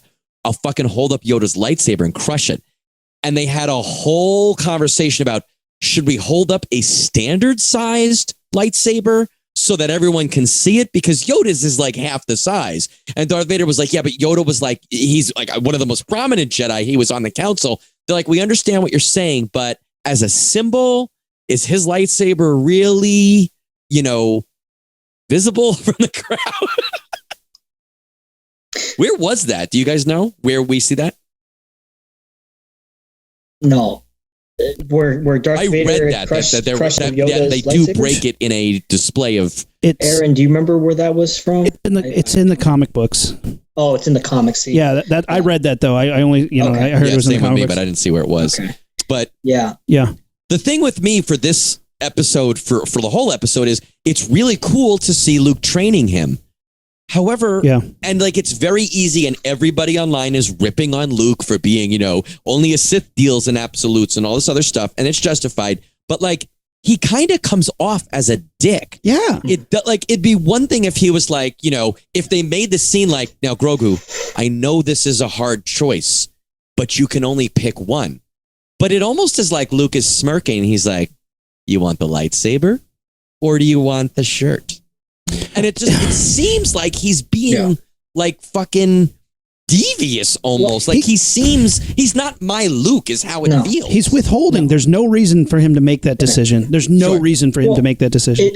And I think that's why it's the downfall of Luke, right? Because that's why it happened with his nephew, Ben Solo, right? That's why Ben Solo turned Kylo Ren, is because Luke is so insecure with himself, and he's trying to bridge this between being, a Jedi from the old ways and then his new way of his teachings, and he's trying to bridge both of them, but at the same time it still feels like he's trying to do the old way, which is let go of your feelings lead to anger leads to hate leads to suffering, right? Which is what Yoda used to say to Anakin all the time. And it seems like Luke can't break out of that mold of the old ways of the Jedi. So it's coming off as Luke being a dick instead of Luke embracing that this is going to be a new way that I'm going to teach how young Jedis can follow, instead of the old way where I can't let you be in a relationship with somebody you love or see your family ever again. That's cult shit. Yeah. Yeah, exactly. That's cult shit. That's exactly what it felt like, right? Right. Cult shit. Like Luke has baby Grogu over this area, a planet that we've never seen before. He's building his own little huts, kind of like Jonestown or whatever all these other culty places are, right? And just and telling them, this is what you're going to do if you decide to stay, instead of giving them a free option of like, hey, I want to think for myself. I can be both if I want to. There was a Jedi Mandalorian. Sure. Yeah. We learned that in this season. Exactly. Nobody said Grogu had to come back with Mandalorian. Mandalorian wasn't even like, I'm here for the Grogu. He was like, I just want to give him a present. All Luke had to do was let him wear a shirt. That's all Luke had to do. Hey, he got you a cool shirt. Isn't that neat, buddy? You also get this bitchin' lightsaber. There was nothing. There was no choice that didn't have to be made. All he had to do was let Grogu wear a shirt, and it would have been fine. But he says, like, you can wear the shirt and fuck off, or you can get a lightsaber. And that's the thing, is I feel like in The Mandalorian, there was a bunch of stuff I didn't like. There was a bunch of stuff that I didn't agree with, but they presented it in such a way that, number one, was integral to its own story. It wasn't just like, well, Aaron said this, and then Kyle said this, and then Matt said this, but they were completely had nothing to do with each other story-wise. This is doing that a lot. But Mandalorian was like, listen, we're making this like this because it plays a part in this episode later and it's a reveal. And I'm like, okay, not my favorite flavor, but it's working and I see what you're doing. However, a lot of the stuff that they did do that with, retconning and whatnot, I liked. In this, I would not have liked Luke giving him this choice or this ultimatum anyway, but they presented it in just such a flat, doesn't really matter. There's no repercussion. Like, I know there is, but like, I don't care. Like, I wasn't like, ooh, Grogu has a tough choice ahead of him. I was like, is this the last scene of this episode? I mean, that's partly because I'm not interested in the show, but like, you could have made me care about that by building it up a little bit. Or having a reason. You could have had Luke put his hand on his shoulder and been like, you can only do one. This is the Jedi way. It's like, and that's not necessary. But Matt, if you did that, it would have been better. Matt, you could even have Luke been like, I was faced with the decision to leave my Jedi training, and I chose go to my friends, and I failed. Right. So you have the same choice. You can go, if you want to go see him, you can. But staying here will get you this. That like explain why the choice is a choice. You're right. I didn't even think of that. Yoda and Luke had that original Yoda, or as my son calls him, Big Baby Yoda, which is like his rapper. Like, like nice. Right though, Big Baby Yoda. I was going to go into a whole Big Baby Yoda rap in his voice, but I'm like, let's keep going here. No, we got to keep going. You're right. He had that conversation, and it mattered, right? Yes. Luke said, "If I don't, my friends will die," and Yoda's like, "Yeah, that's the choice. That might happen." But but because he didn't even let him meet him. There was a thing where, like, you could have had that parallel, and you threw that parallel away. You threw it away and just made Luke look like a dick. Yeah, and that's just like So we get back. I'm going to jump through a little bit. Boba Fett's like, I don't have the manpower. Mandalorian's like, I got a guy. He goes out and he's talking to Cobb Vanth. The Cobb Vanth's like, no, I'm not going to help you, dude. And he's like, no, it'd be super cool if you help me. Everybody in the town's like, nah, dude, we don't want to help you. And he's like, no, it'd be really, really cool. Like, he's like, but we're bros. And he leaves, and Cobb Vanth's like, yeah, we are bros. And then in one of the coolest moments of the whole series, you see a shadow coming, like a silhouette coming out of the desert. And he starts coming closer and closer, and you recognize him, and it's fucking Cad Bane. And even though I've never seen it, I was like, that's fucking cool. That is fucking cool. And he is a bad motherfucker. He is icy cold, and one of the coolest things to see realized from comic books and TV shows and animations. We've never seen him live action, and he is fucking scary, and he's fucking cool. Cad Bane, badass. Kyle, give me a little Cad Bane knowledge. What do you know about Cad Bane? Yeah, Cad Bane. So he's a character that George Lucas and Dave Filoni created in the Clone Wars, the animated series. And I personally think that Cad Bane is one of the most badass bounty hunters, because he was actually a bounty hunter before Boba Fett was. Right. He actually taught Boba Fett how to become a bounty hunter. That's why they have so much history. And so this would put, if Boba Fett is about 50 or something like that in this series, it puts Cad Bane at like 70 years old, and he still looks like a fucking badass. Lost a little bit of blue color in his face, but hey, they made him look fucking ridiculous in the show. The makeup looks really good. There's a couple shots and a couple angles where it doesn't look, he looks a lot wider than he did in the animation, because there's people inside of him. Yeah. But, and Kyle, I don't know if you know specifically, but at least one of, if not the first thing we see him do is kidnapping Jedi babies, right? Yes. Yep. Like, that was what he did. Is that the first one or one of the first? That was one of his missions, was because he's a freelance bounty hunter. He doesn't care who's paying him as long as they're paying him. He doesn't care if the dark I don't remember if that's the first time we see him, but one of the first times in the Clone Wars series, one of the first times we see him, he's fucking kidnapping Jedi children. And you're like, that's hardcore. Like, even if you're not doing that to kill them, you're still kidnapping Jedi babies. That's some fucking sophisticated bad guy shit, right? Right. Which then parallels with why the Empire, or the New Empire, or whatever, the First Order, was trying to get these Clone Force children, capture them, kidnap them, because they wanted to dissect them to bring Emperor Right. Palpatine, which that's what the sequel trilogy is all about, which was, a bunch of bullshit. But that's pretty much the premises of why this Cad Bane bounty hunter was stealing Force-sensitive children, was because they wanted to dissect and see what the DNA was for cloning these Force-sensitive kids. So that was just a side a great mission. fucking storyline, right? And Cad Bane's like, okay, you pay me, I'll do that. And he's done a lot of cool stuff, like Aaron said, through the comics. We've seen him multiple times in multiple animated series. Yeah. He is for sure a badass. And for lack of a better comparison, he is a Boba Fett character, right? Yeah. Yes. He talks a lot more. We don't know a lot about him. He'll take that job. If he's coming after you, you are fucked. And you know that in the Star Wars universe, right? I thought he was badass. And in this episode, first of all, I don't know why he's not riding anything, but it looks cool. He walks through the shimmering Tatooine sun, and he issues an ultimatum to Cad Vanth, right? Yes. Yeah, his ultimatum is like, stay out of the ways of the Pike Syndicate, because the Pike Syndicate are already taking over Tatooine. It's inevitable. It's going to happen. It's already starting. You can't do anything about it. So you either stay out of my way, or let's freaking do this. Let's go. And I'm gonna kill you right now on the spot. And I was like, please don't fight, because I love both these characters, but I don't want anyone to get killed.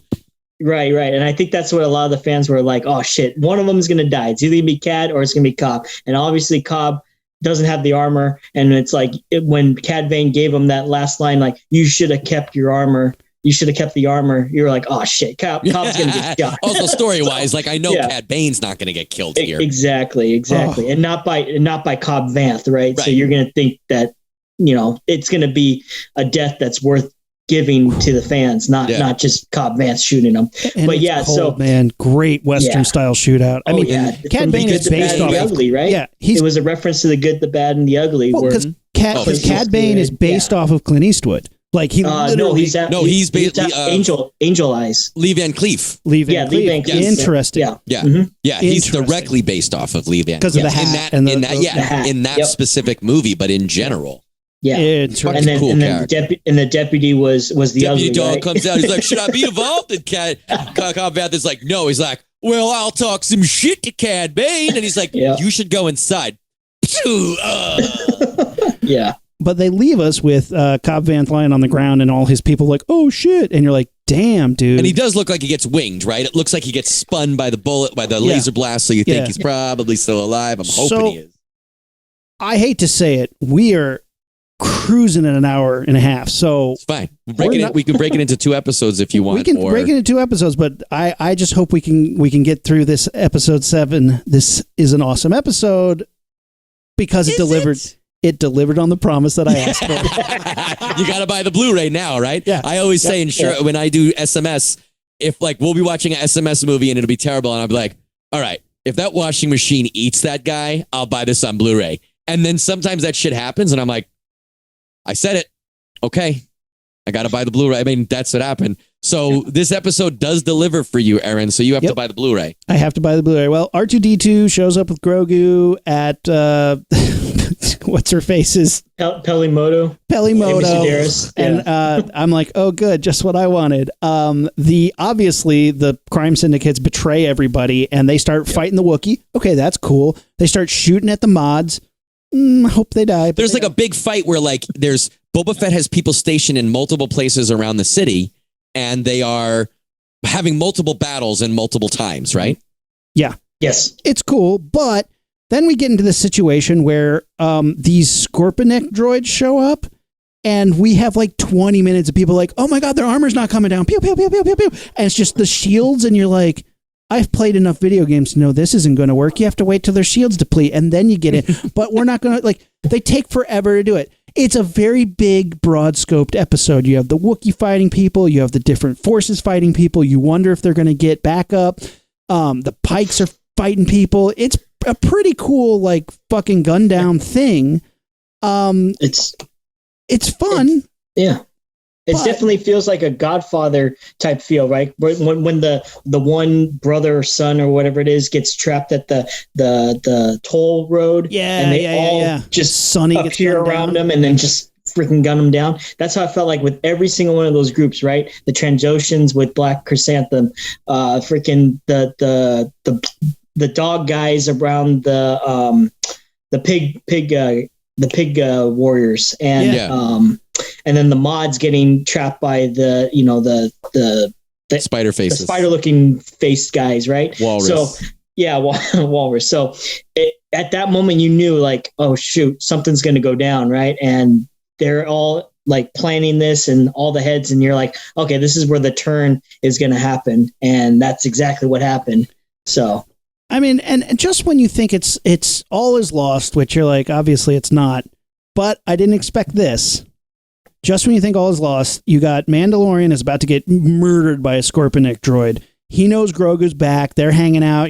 They're having some fun, like, oh no, Grogu. Oh no, Mando. Some fun Amy Sedaris rickshaw action. And then the Scorpionic's about to kill Mando. And then out of nowhere, a Rancor shows up being ridden by Boba Fett, who starts fucking up Scorpionics. And King I was Kong like, style, right? Swinging off buildings. Swinging off buildings. He fucks up the Scorpionics. They're fucking him up. And I was like, if you fucking kill this Rancor in one episode, I'm going to... And he's getting shot. Like, he's getting shot by these tank droids I'm going to be so pissed. But he doesn't. He lives. He kills everybody. Hooray, everybody wins. Fett and Cad Bane have a duel, and it's fucking great. He kills him with his Gaddafi stick, which is like, very, very full circle. Kills him. Yep. But I'm thinking they can't have killed him, right?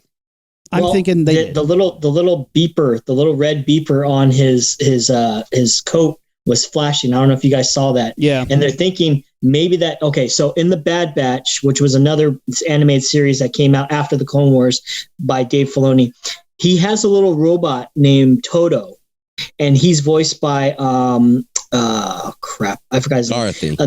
No, the guy from Family Guy, Seth Green. He's voiced by Seth Green.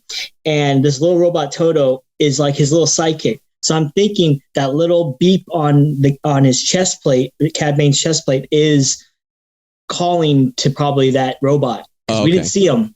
So probably that's what I'm guessing, is that maybe Cad Bane's not really officially dead, and they're going to bring him back again for something. I don't know. They give him a cool robot chest plate. I mean, they can figure it out. But the other thing that you guys noticed was the head plate on Cad Bane, and that was from the episode that never got aired because that's when Disney had bought out Lucasfilm. But there was supposed to be another episode where it showed Cad Bane and Boba Fett dueling as Boba Fett was like in his teenage years, and that's how Boba Fett got the dent in his helmet, and that's how Cad Bane got shot in the head. That's why he has this plate when his hat fell off when Boba Fett was about to stab him. That's a cool touch. That was a cool touch. Right the problem for this with me, and Rumi, you said this is fun. I kind of agree with you. It got a little long, like episode 3 beginning battle long, but it's just like there's no reason for any of it to be happening, and I won't even like elaborate on the lack of reason. But like, you understand that the other syndicates, the other crime lords, are trying to kill Boba Fett. I get that, but like, I didn't feel attached to anybody. I mean, obviously, you're supposed to be attached to Boba Fett. It was cool to see Boba Fett and the Mandalorian fucking the killer shooting back and forth, back to back. That was cool. Who gives a shit? And for me, the Cad Bane standoff should have been cool. And I've been there. I've watched all the animated series. So I know that these two characters, specifically Cad Bane and Boba Fett, have a bit of a history. They've helped each other, but they've also been antagonists to each other. What would have made more sense to me is if Cad Bane had been appearing, you have that Cobb Vanth type of situation earlier in the series, and we know that Cad Bane is getting closer to Boba Fett. That would have amped up the tension here, and it would have made it care. Then he has the specific conversation where he's like, I have armor. And he's like, okay, we'll see. And you're like, wait, time out. This is Beskar armor that over 16 episodes we've like talked about how fucking strong this armor is. Can your gun pierce Beskar? Because if not, why is this happening? And it's kind of badass that Cad Bane doesn't give a shit, but he just fucking shoots, And I think it would have been better to have that be a longer thing, because then you would have cared more about the what's it called. 100%, Matt. Like we really, there was a lot of why, and it's like, because it's cool, because we wanted this Rancor to fight these robots. Okay. Sure. And we needed to fill all this time, but there's a lot of people shooting at things, even though it's futile, and like, okay, at least add another. Yeah, and you hate that. You need one extra element of like, oh, they were double crossed by the Pikes, or the Pikes got them cornered in a different way, and not have the robots be the big problem, because it was like, yeah, but you're still shooting them. If I was playing this as a video game, I'd be like, this is a badly engineered boss fight. Sure, yeah, that makes sense, right? Because it's just shooting and shooting and shooting and shooting and shooting. But the Rancor was fucking happening. awesome, and it delivered on all aspects. Not only does the Rancor fuck up the robots, he wins the day, climbs it off because he's raging out like King Kong, and it's fucking awesome. Throwing fucking speeders at crowds of people running. Yeah, awesome. At that point, I was like, okay, it's fun. It got boring for me until the Rancor showed up, and then I was like, okay, the Rancor scene was great. A balloon bop for sure. And then Grogu is like, I love you, and him like cuddling with the Rancor. I was like, that's cute, and I'm here for it. You already won me with the Rancor, so him cuddling with Grogu, I'm on board. And we kind of wrap things up, and it's a very interesting thing, because then at the end, like, everybody's like, yay, Boba Fett, you did it. And he's like, I don't like all this attention. It's like, this is what you wanted. This is what you wanted. Yeah, there's people fucking giving him Godfather fruit. Here, Godfather, take this kumquat from Flip-a-Floop. And he's like, And yeah, so then we see Mando and Grogu fly away in their starfighter. And then in the last shot, we see Thundercat. We see Lionel fixing Cobb Vanth in the back to tank, and that's the end. And it doesn't set up any other series. It just kind of wraps it all up. And I'm like, okay, all right, they did it. Now, for me, you skipped over one very important part that happens at the end. Did. Well, we have fucking what's her name now? I can't remember her name. Fennec Shand. She sneaks into the Pike Syndicate and fucks up everybody that has crossed Boba Fett. Yeah, why didn't you do that in episode 2? Why didn't Boba Fett do that? Yeah, exactly. Why didn't Boba Fett again, do it? For me, it wouldn't. The thing that I said about the Rancor scene when he's rubbing the Rancor, and that would have been a trap, and how cool that would have been. If at the end of that episode, you see Boba Fett walking down the streets and he's like, this is not who I am. I don't want this. Even though, Rumi, you're right. He's been crying about this the whole season. If they're giving him fruit and shit, and then the next thing you see is him walk in and obliterate a room and hang everybody that fucked him over, you're like, shit. Especially because Cad Bane says, you really think the speeder bike syndicate fucked up your tribal buddies? That was the mayor and all these other people in on it, you idiot. They're manipulating you. Yeah. You just have him get that knowledge. And even if he ordered Fennec Shand to do that, the fact that he didn't do that himself is a huge flaw of that character. And again, that speaks to the thing I was saying about before, about how cool would it be if he's like, I'm a ruthless killer who had no real morals before. I've now changed because of the Native Americans, and I'm going to try and do this my way, but I'm still me. I can't just let this go unpunished. That would have been so fucking cool. We missed the scene where he either ordered that to happen or at least talked about it. Because if he was he's like, I'm going to go fuck these guys up. And she's like, no, you are the ruler now. You get to say who fucks people up. And he's like, you walk the streets and get the fruit. I'll go get my hands dirty. Yeah. I wouldn't have liked that as much, but you would have at least been addressing it. It at least made what he does now. Now he gets to order the hits. Right. He doesn't have to do the hits anymore. If the whole thing was about passing the torch of I don't have to do the dirty work myself anymore, that would have made more sense. But that wasn't what the show was, so it just made no sense. It was very confusing. And then when you saw it, it's like, oh, at least somebody did it. It just felt rushed for me. It felt like they just had to throw that in there just to cut all the loose ends. And like you guys were saying, like it would have been so much more badass with the bow on the present, like the cherry on top, if Boba Fett just did it. And you got to see him finally be that Boba Fett that you still know. Okay, he is a ruler with respect, but you double cross me, this is what's going to happen. Just like any other gangster movie. He got pushed around the whole season by everybody with very little repercussions to them.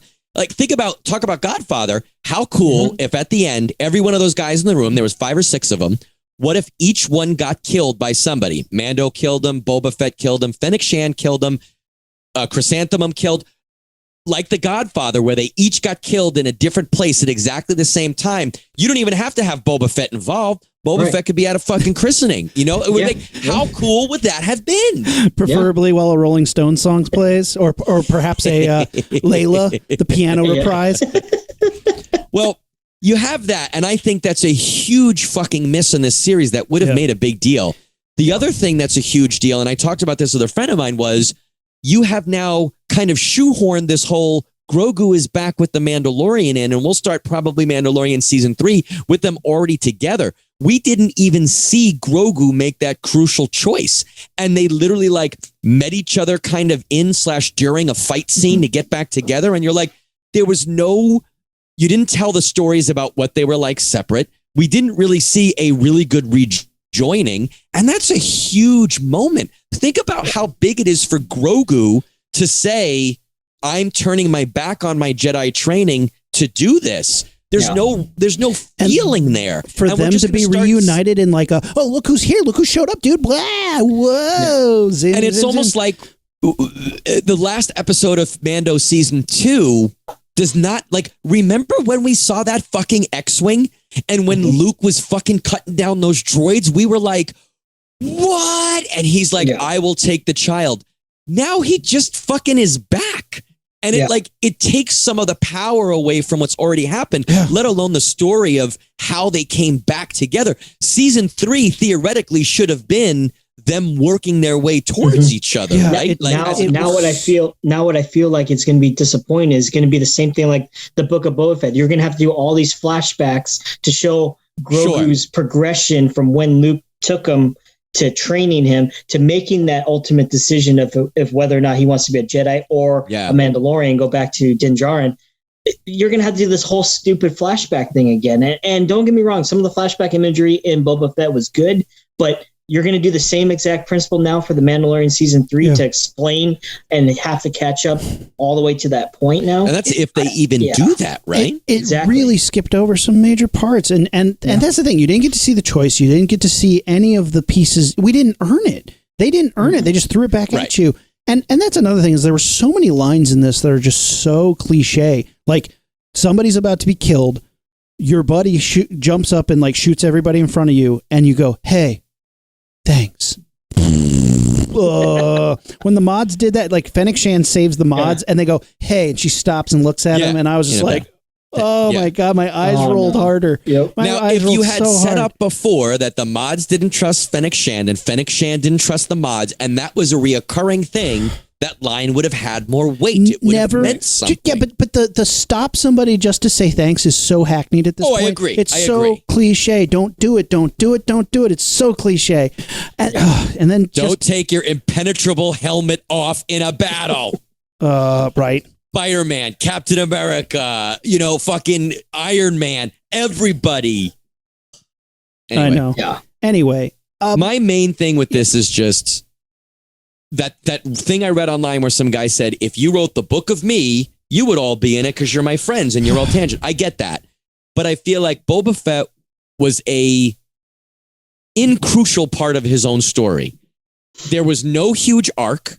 He consolidated some sort of power at the end, but only because he survived that battle. Like he didn't do anything. He didn't overcome anything. He didn't really do much to get anything. We didn't have the moment where he walked in and said, this is mine. Right. You all report to me now, and I'm going to be different. That was, did he even do what he was trying to do? No. Did he become a respected leader? They gave him fruit at the end. You kind of saw the people in Mos Espa just kind of respecting him, bowing to him, and giving him fruit. But that really didn't indicate really that much. It just was like, oh, okay, cool. Right. They were saying thank you for that moment. He didn't have a clear goal. No. We don't know if he met it. He didn't really evolve as a character. Any of the evolution that happened before the show started when he was with the tribe. And we don't even really see him turning from the Boba Fett we grew up with to this one. He just is. And it's not just for lack of time. They glossed over plenty so of much time shit. to do this. There's plenty of time to tell this story, but it's the cliff notes of Boba Fett. I don't think they knew. Well, this brings me to my next thing. Because he rode the Rancor, all is forgiven, so it's fine. But my biggest qualm, there's no fucking book. He wasn't writing a book. He wasn't recording a book. There is no book.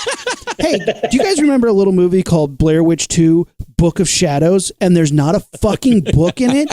When you say book of something, you need to be recording, writing down, making a book.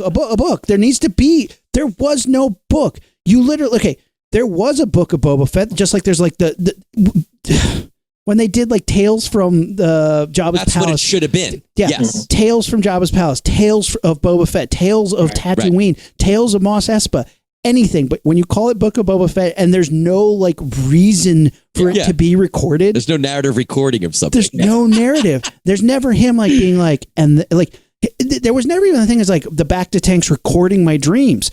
Okay, interesting. Okay, there's a book. I'll give you a book. There's no record of it. Why is it even called the Book of Boba Fett? Right. I thought that too. When they announced the title at the end of Mandalorian, I was like, oh, interesting. And I was like, that's a very definitive thing to say there, the Book of Boba Fett. And I was like, when you had Tales of the Bounty Hunter, when you had they were disconnected stories correct in the same place. This was a connected story that sometimes just jointed off to other things. That weren't about Boba Fett. Why? Why did you do that? I think it's the way that Dave Filoni writes. Don't get me wrong. Dave Filoni knows a wealth about Star Wars and stuff like that. But if you ever noticed in the Clone Wars, there are so many different arcs in that Clone Wars title that he goes off one tangent. And then there's some episodes about Ahsoka. Then there's some episodes about Anakin. Then there's episodes about Cad Bane stealing, Force sensitive kids. Then there's episodes about the droids doing some stupid missions with frogs, right? So I think the way that Dave Filoni had set up this show, The Book of Boba Fett, was exactly the same way as the Clone Wars, where this is just another arc to the Mandalorian, but instead of calling it the Mandalorian season 3 or 2.5, it's called The Book of Boba Fett, but it really is the Mandalorian season 2.5. It really is, but that's a weird thing to do, and it makes me worried for Star Wars' future because Mandalorian nailed it. That's what I want to see. The ups and downs, the episodes you like, the episodes you don't, the things you like, the things you don't. Mandalorian did it right and with consistent quality. This had quality up and down all over the place, and Favreau wrote most of these episodes. So I'm like, you can't rest on this. This was not a slam dunk win. I think overall, it's fine. New Star Wars TV, fine. Keep making Star Wars TV, but this was fine. It had some amazing moments. You rode a Rancor, but you can't rest on that. Don't let this be a pattern. Do better than this. Don't use this as your flagpole. Do better than this. I think they were gonna. What I heard, they were gonna make a Boba Fett movie, and then they couldn't or didn't, so they made the Mandalorian TV show, and that should have been the Boba Fett TV show. Now you get to the Book of Boba Fett. We've already made the Boba Fett TV show, so they tried to do something different. When you said the Book of Boba Fett, Aaron, I immediately started thinking of when you said Tales of Jabba's Palace and Tales of the Bounty Hunter.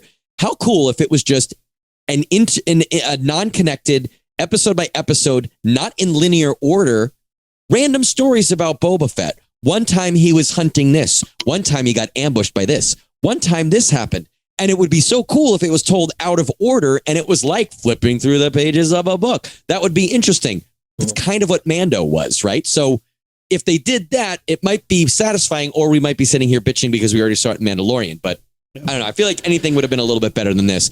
It doesn't anger me. I'm not being kept up at night, but like, if they do make a season 2, I know I'm not going to watch it religiously. I'll get to it, but I'm not going to watch it religiously. It's just one of those things like this was teetering on the edge, and I think it did okay enough, and because he wrote a Rancor, I'm still on board, but just like I said, you can't think that this was the most successful outing. This was really bumpy and you can do better because The Mandalorian did better. And I have hope that we get more Star Wars shows, but don't think that this is your high water mark. This is actually a dip for me. Mm-hmm. It's not the worst. They can't use the same formula that they have been doing. Yeah, it's just you stick to what's good, what works, what will please the fans, and just go with that. That's it. The biggest problem is every time you make another show, you pick up more producers, and that's not helping. Or it's either one of two things. You're either picking up more producers that isn't helping, or you're letting Jon Favreau and Dave Filoni do whatever they want, and that never helps either. You have to have a nice balance, and the longer it goes, that balance is going to shift too far one way or the other. Right. You can't just sit in a chair and say, "Okay, hire him. Okay, hire him. Okay, hire him. Okay, hire him. Okay, negotiate that. Okay, yes. All right, okay. guys. And the major domo out there with a fucking iPad to talk to them. Well, guys, let us know what you thought about the Book of Boba Fett. Did you like it? Did you agree with us? Did you think we are full of shit? You can let us know that too. Would you ride a Rancor? Hell yeah, you know I would. Only after I bonded emotionally. Hit us up on social media, Facebook, Instagram, and Twitter at LaunchpadPod, on our website, launchpadpod.com. We love hearing from you guys. We really appreciate that. Kyle, thanks for being on the show, man. We love having you here. Yeah, dude. Always good to have you on. Yeah, thanks, guys. I appreciate it. I had a lot of fun. Absolutely. Let's do a three-way blast off, guys. Let's remember actually how to do take this? a water acorn and crack it open and drink it and sing the theme song of Boba Fett. Boba, boba, boba, boba. Oh, we're going to do that's how we're going to blast off? All right. Crack your egg. The smoke's pouring out. Oh, boba, I now sing the things. Sing the thing. Hey, hey, boba, boba, boba, boba, boba. Watch the video. Yeah, there you go. And it Were ends they with saying Boba and Fett the whole time? Because Yes. I heard it in the last episode, but I didn't hear it all the other just time. in the last episode where Just they the saying last. the whole. Okay, yeah, boba, the boba, last yeah. episode I heard it and I was like, wait. At first it sounded like a guy who didn't know what he was singing. Singing the words Boba Fett makes it worse. Can you imagine? Darth Vader, Darth Vader. Yoda, Yoda, Yoda. That's what we've become. Guys, we're the Rocketeers and we are out. Oh man. Ignition sequence start. 6, 5, 4, 3, 2, 1, 0. All engine running. Liftoff. We have a liftoff.